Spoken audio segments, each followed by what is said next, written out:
Ladies and gentlemen, good morning and welcome to the match preview for the game between the Pies and the Hawks, which serves to be as one of the first games that could be potentially looked at as a do or die clash for both sides.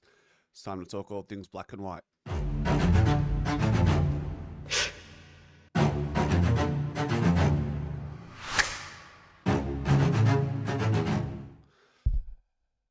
Do or die? Are we talking about that all of a sudden for Collingwood?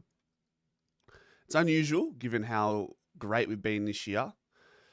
The media spin, the media wheel is doing its absolute best to scare us and instill fear into our minds, thinking we're not premiership fancies.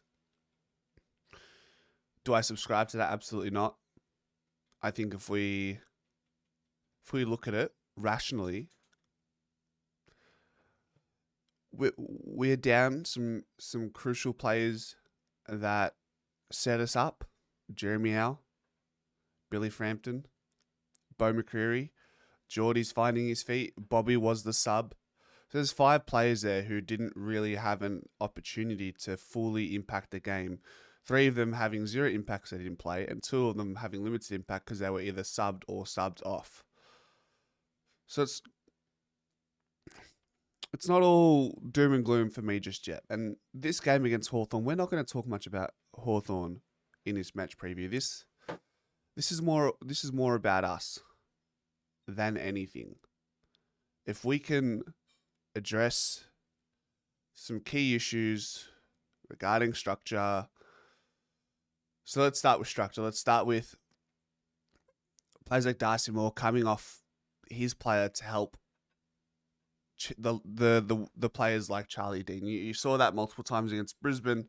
Is that a misjudgment by Darcy Moore, or is that Darcy Moore saying Charlie's not going to win this contest? I have to get over there and try and impact the contest, which he fell short a number of times. So the buck starts or stops with, or it all starts with Darcy Moore on Thursday night, and he's going to have his hands full. The whole back line is going to.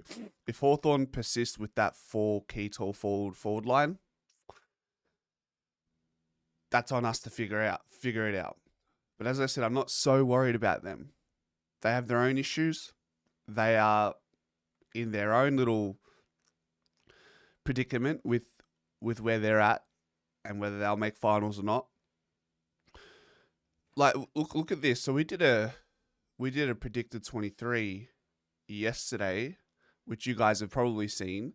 But what we've also looked at here, what we did after we ended the video, we also decided to highlight players we highlighted players in orange that we thought were out of form. Not necessarily going to be dropped, but just out of form. So these are the players we're probably looking to do a little bit more against Hawthorn. Darcy Moore, Houston. In another world, guys, Houston is a red.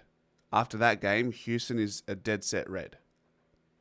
But we do not have anyone that can cover Dan Houston and the role he offers. If he plays it to the best of his ability, he can't be covered. So he stays there. Where our hands are tied with that. Jack Crisp is admittedly a little bit down on form, but for the most part of the season, he's been good. As too many of these players have, to be fair. Myercheck was suggested to be a little bit down on form. Mixed day, we talked about it yesterday. How much does playing 3 positions in a game affect your ability to settle into the game? And does McStay need to be a little bit more conservative with this magnet? Do we need to see him in that forward line more than we see him in a ruck? More than we see McStay covering Darcy Moore when he needs a spell? Jamie Elliott is definitely one of those players who's fallen off in the last few weeks. He's just a little bit more fumblier than usual. He's just not taking those marks that he would. I think his goal kicking has been good still. He's not being that one grab forward that he has been for the most part of the year. Oscar Elliott, probably a little bit out of form. And Lipinski, while he's had some really, really good purple patches this year, I thought he was a little bit off against Brisbane. His kicks going inside 50 weren't as good as they aren't. Yeah, they weren't as good as they had been for the most part of this season. So there's a lot of spot fires here is the point I'm trying to make, and that's what makes it difficult. Do we see Nick Dacos in the back line a little bit more to help us with that? So we talked about structure was one of the big issues, an internal issue, our issue. Another issue was our lack of dare, as you've probably heard this week. Dan Houston that fourth quarter had many chances to find the corridor.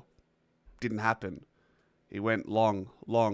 I think it took Pendles to be the first man in the fourth quarter to really take on the game from our back half. Nick Dacos doesn't have a problem being that guy. So I think maybe we see this a little bit more. Dacos and Nick maybe swapping a little bit more to see the dare off halfback. So we've gotten a bit too comfortable with the three big M's and just bailing out, getting them to bail us out long down the line. Let's find a little bit more corridor, because that's what's gone missing, and clubs are figuring that out. 100%, they're figuring that out. All right, let's. As far as recent history goes against the Hawks, look, they've got our number, don't they? Like, they've not massively. It's they've won 6 of the last 10 against us. That game, that was early this year, but I always look back to this one and go, man, this was the low point in 2024. That was the lowest point for Collingwood since 2021, in my opinion. And, going into that game, I was dead worried, because leading into that, we had some shockers as well. I obviously don't feel the same way going into this game. This game is different. I think if Collingwood play and execute the adjustments that they're probably going to have to make, I think we beat Hawthorn, guys. We beat Hawthorn. That's a fact. No Will Day, their highest rated player. Look at that. No Will Day. It's like, that's their Nick Dacos. And I know he's not as good as Nick Dacos, but you know what I'm saying. This is starting to drop. Can you see this? No. Our scoring shots per inside 50 is starting to drop. So that needs to improve. That's been down, besides probably the game against Richmond. This is something that needs to be close to 50%. That's what most of the top 4 teams do. That's where they are completely and utterly elite, and that's what separates them. Not the greatest midfield side, guys.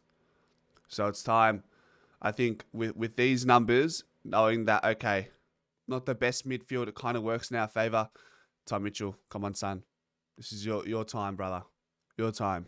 I think Ned Long's going to get omitted or managed, and we're going to find out. Tom Mitchell, licking his lips. We'll see him at training today. Guys, we will be doing another training video. So training's at about 12 today. You probably expected it around 3, the video. So keep an eye out for that. Until then, go Pies.